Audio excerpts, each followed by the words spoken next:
Olá, meus amigos, bem-vindos a um novo recomeço de semana e também a retomada de um maravilhoso projeto que demos início lá em 2020, no auge da pandemia, o programa Reflexões Espíritas, à época idealizado para 20 episódios. Chegamos a gravar um primeiro episódio de maior duração, cerca de 1 hora, em que tratamos do primeiro contato do emérito professor Hippolyte Denisard Rivail, nosso querido Allan Kardec, com os espíritos, quando foram investigar o caso das mesas girantes ou mesas falantes. Então, teve seus primeiros contatos com o espírito Zéfiro e, posteriormente, com aquele que revelou ser seu benfeitor espiritual e que todos conhecemos como o Espírito de Verdade. Lá ficou ele conhecendo a sua missão e as dificuldades que teria. É um capítulo bastante interessante, como disse, embora longo, mas vale a pena assistir. Assim, convido que se inscrevam no nosso canal, assistam o primeiro episódio e a partir de hoje, os demais episódios, agora não mais limitado a 20, mas a todas as 1019 questões do Livro dos Espíritos. Hoje, em cada programa, teceremos comentários, reflexão acerca de uma das questões. Não faremos análise linear, no sentido de iniciarmos lá na primeira questão até a última, mas abriremos o Livro dos Espíritos a esmo e então teceremos comentário com aquela primeira que batermos nossos olhos.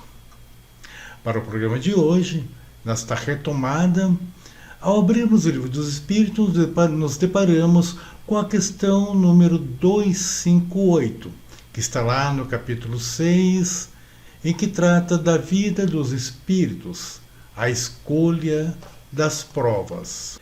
Na referida questão, a 258, Kardec questiona os benfeitores.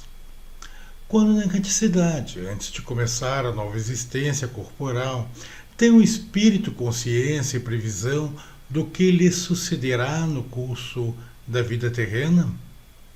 Ao que os benfeitores respondem: ele próprio escolhe o gênero das provas porque há de passar, e nisso consiste o seu livre-arbítrio.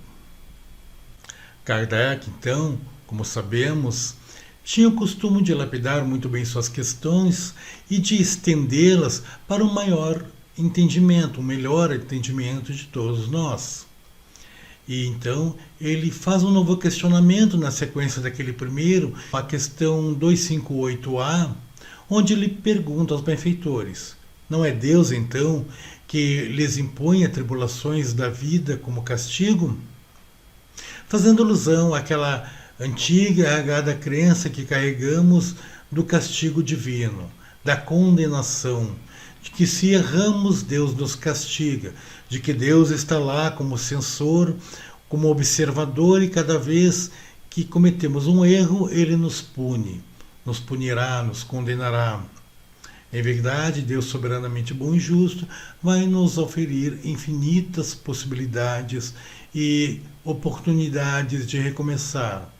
Mas, voltando aqui à questão, os benfeitores então respondem a Kardec: nada ocorre sem a permissão de Deus, porquanto foi Deus que estabeleceu todas as leis que regem o universo. E de agora perguntar por que decretou ele esta lei e não aquela.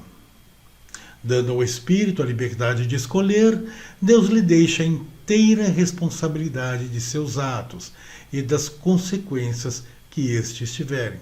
Observe como é importante este ponto da resposta. Mas sigamos aqui.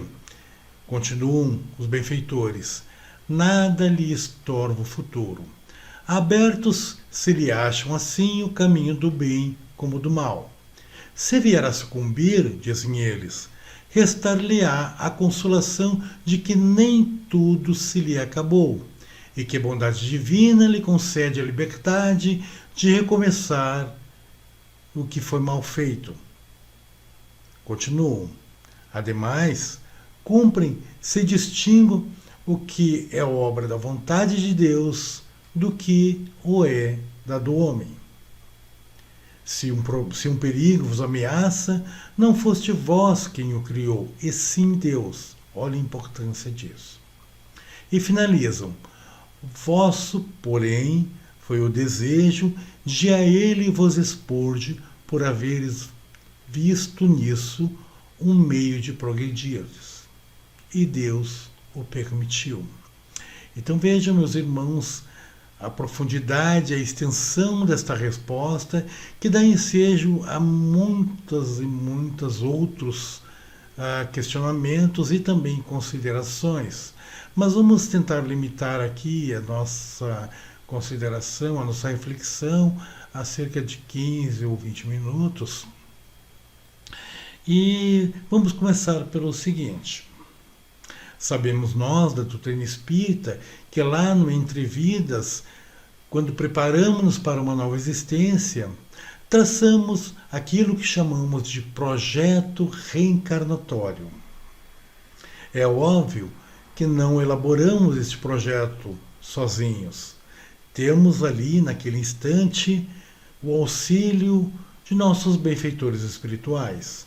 Aquele nosso amigo amoroso e que por muitas vezes nos acompanham por diversas existências e, portanto, são eles aqueles que têm maior propriedade para nos bem orientar. Ao ponto de que muitas vezes, quando escolhemos nossas provações e temos a liberdade de fazer isso, porque a própria questão nos disse isso, a própria resposta dos benfeitores, quando escolhemos nossas provações, porque entendemos que quando vencemos nossas provações, nós nos elevamos mais em nosso nível espiritual. Nós alçamos novos patamares de consciência. E quando fazemos determinadas escolhas, muitas vezes de um nível de dificuldade muito elevado, na ideia de que vencendo alçaremos um grande salto evolutivo, nossos benfeitores nos orientam que não estamos ainda em condições de vencer tal prova. Mas Deus, soberanamente justo e bom, permite que esses benfeitores aceitem a nossa proposta.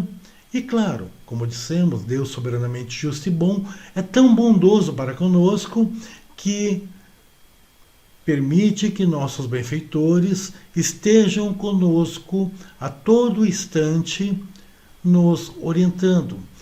Quando adentramos a nova existência, nossos benfeitores estão lá, acompanhando-nos a cada dia, insuflando-nos bons pensamentos, mas respeitam nossa individualidade. Jamais seremos forçados a tomar determinado caminho. Nossa individualidade, nosso desejo será sempre respeitado por nossos benfeitores. E nos amam tanto que ficam ali, próximos a nós, aguardando que peçamos auxílio. Nosso Mestre Jesus mesmo deixou muito claro que cada vez que necessitássemos, que rogássemos por sua assistência, pela assistência de nossos benfeitores, e o fizéssemos do mais puro coração, então teríamos por certo esta resposta. E se não vencermos a dificuldade, talvez tenha sido justamente porque havíamos sido orientados dela estar acima das condições que oferíamos, ou talvez até tivéssemos condições, porém, como quando adentramos a nova existência, esse projeto reencarnatório está lá guardado em nosso íntimo como num chip de computador, está lá uma determinada informação. E não viemos consciente dessas tarefas que vamos nos propor. Não temos lá na espiritualidade a consciência completa de todos os detalhes das provações que vamos enfrentar. Conhecemos o nível de dificuldade, determinadas situações que vamos nos deparar, mas não sabemos dos detalhes, porque esses detalhes estão sujeitos a variações em conformidade com a nossa vontade, com nossos desejos.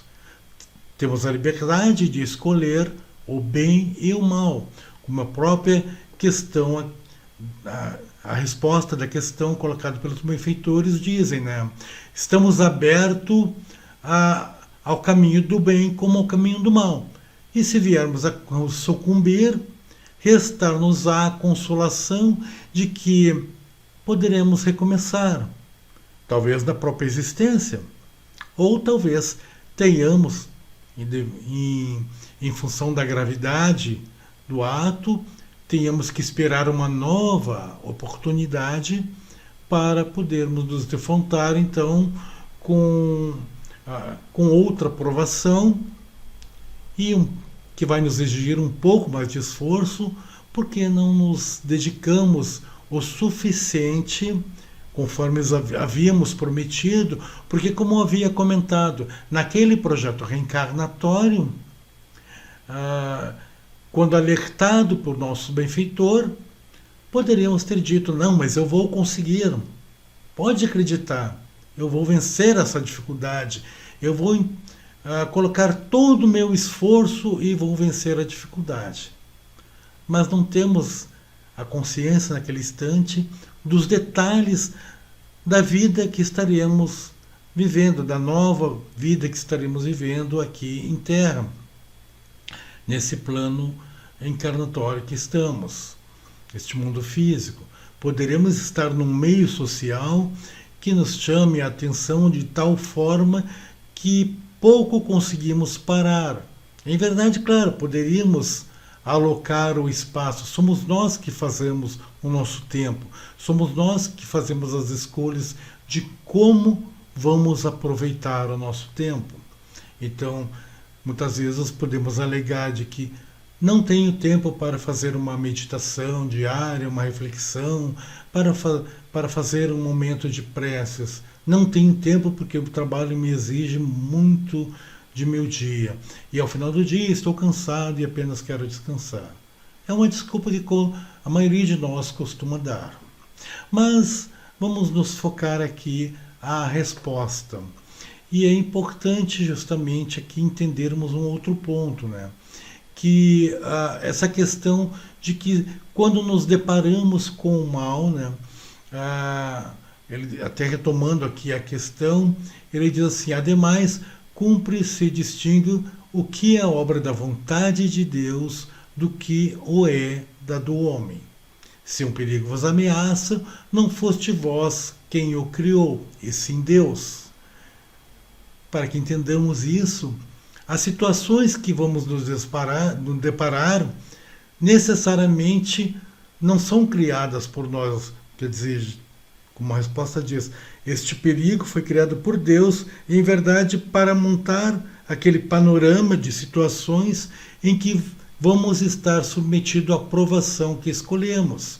Então, são N variáveis e que Deus vai controlar de forma a convergir para que eu possa vivenciar aquela aprovação. Então é importante entendermos, sabermos dividir essa questão de que o mal que enfrento necessariamente não foi iniciado por mim. Porque eu posso estar enfrentando um mal e dizer assim, mas o que foi que eu fiz para que isso acontecesse? Baseado naquela crença de causa e efeito, de que todo ato que eu realizo terá uma consequência. Sim, todo ato que eu realizo terá uma consequência. Mas, necessariamente, aquele mal que eu estou me deparando, não fui eu que deflagrei ele. Mas Deus converge aquela situação para se defrontar justamente com minhas escolhas. E aqui se faz necessário aquele momento de reflexão onde eu vou verificar que as ações que eu estou tomando, as decisões que eu estou tomando, poderá poderá resultar em um mal maior. Então, portanto, se faz necessário, sim, uma reflexão diária. Temos que alocar um espaço diariamente, nem que seja ao final do dia, para uma leve reflexão do dia que passou e do novo dia, das coisas que possivelmente vão me defrontar, para estar sempre com a mente no presente, sempre aberto às novas possibilidades e nunca fechado. Porque se eu estiver fechado às novas possibilidades, eu poderei colidir com situações que vão gerar um mal maior. Agora, estando aberto às novas possibilidades, eu certamente, diante da dificuldade, vou recorrer aos benfeitores espirituais com uma prece a Deus, elevando aos nossos benfeitores, elevando a Jesus, solicitando o amparo, e seremos assistidos. Sim, seremos assistidos, porque Deus é soberanamente justo e bom. Bom, meus amigos, vamos ficar por aqui. Como dissemos, essa questão 258, ela dá ensejo a muitas considerações, a grandes reflexões, mas verdadeiramente é isso. Somos nós que escolhemos nossas provas e temos a total liberdade e jamais seremos barrados pela divindade, bloqueados pela divindade para que não façamos alguma coisa. Eles nos permitirão a tomada de decisão, não nos punirão, mas nos darão assistência, porém permitirão que colhamos aquilo que plantamos. Vamos ficar por aqui, desejando uma boa e agradável semana a todos e até o nosso próximo vídeo. Um grande abraço e se Deus com todos.